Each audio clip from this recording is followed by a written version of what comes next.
Moje meno je Michal Marcinov, venujem sa krajine architektúre a zvlášť téme mestskej krajiny, pričom ma zaujíma jej mierka, charakter, tie prostredia, ktoré v mestách nachádzame, tie prázdne miesta, ktoré nie sú zastávané. A od toho som sa posunul k riešeniu nejakej štruktúry mestských parkov. Toto sú známe obrázky, respektíve nejaké príklady štruktúry vegetácie, vegetačných plôch v rámci mesta. A čo mňa najviac zaujímalo, že či existuje nejaký spôsob, ako ich všetky navzájom prepojiť. Samozrejme, že vždy záleží od toho, či aké podmienky sú v tom danom konkrétnom meste.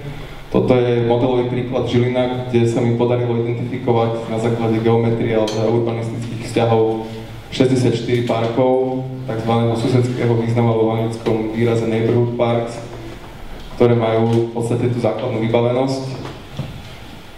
Tieto prostredia som zdokumentoval, čo je veľmi zaujímavé, že ani jedno nevyšlo v rámci nejakého sídliska. Naopak, len dva objekty sa ocitli na tom mieste, kde by mal byť park. Za zaujímavosť stojí aj to, že naša nemocnica, teda psychiatrické oddelenie by malo mať park, ktorý by mal slúžiť jej pacientom. Toto je ukázka toho, že to dokáže fungovať aj ako horizontálne, tak aj vertikálne, to znamená, že tá hierarchia sa navzájom doplňa. Tie tmavé flaky to sú parky celomestského významu a tie biele kružky v ňom sú práve tie neighborhood parks.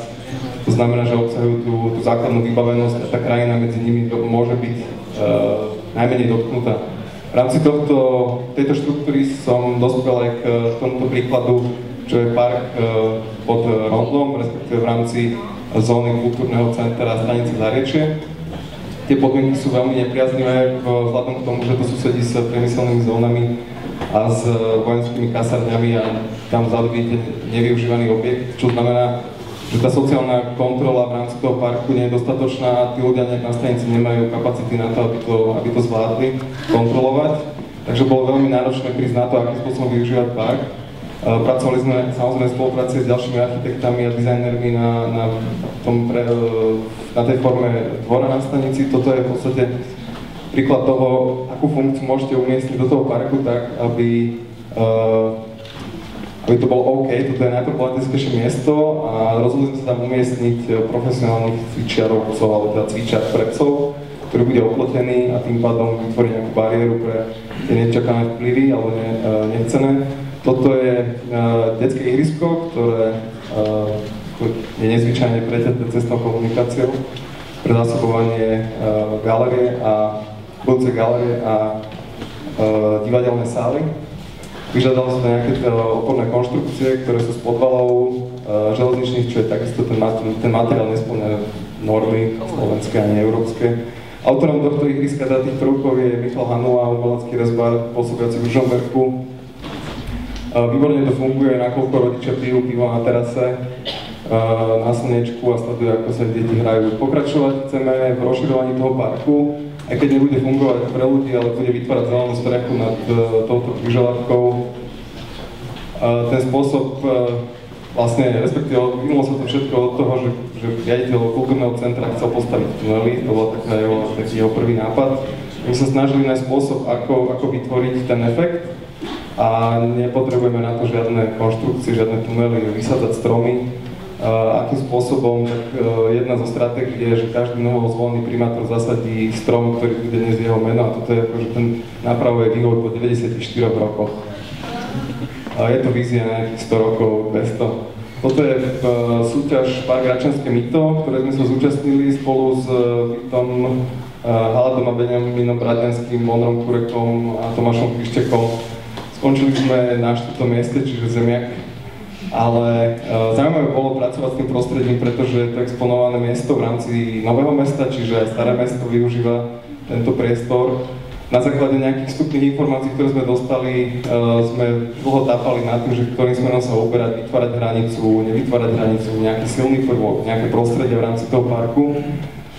Samozrejme, že tam boli veci, tam sú veci ako oplotenie, kamerový systém a tak ďalej. My sme sa rozhodli reagovať na urbanickú štruktúru, čiže nejakým spôsobom demonstrovať hranicu, ktorá není vytvorená z nejakej línie, ale skôr z nejakých zvukov, čo tvorili stromy. To bola takisto jedna z podmienok zachovať čo najviac stromov.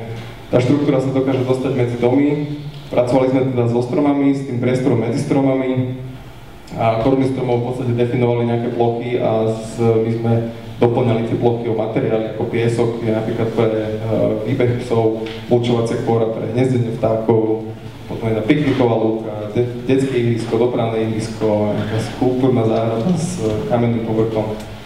Toto je projekt pre mestečko Perne v Estonsku, súťaž na park umenia, kde zadaním bolo v podstate vytvoriť prostredie pre 10 pavilónov skupiny baltických krajín na vystavovanie umenia.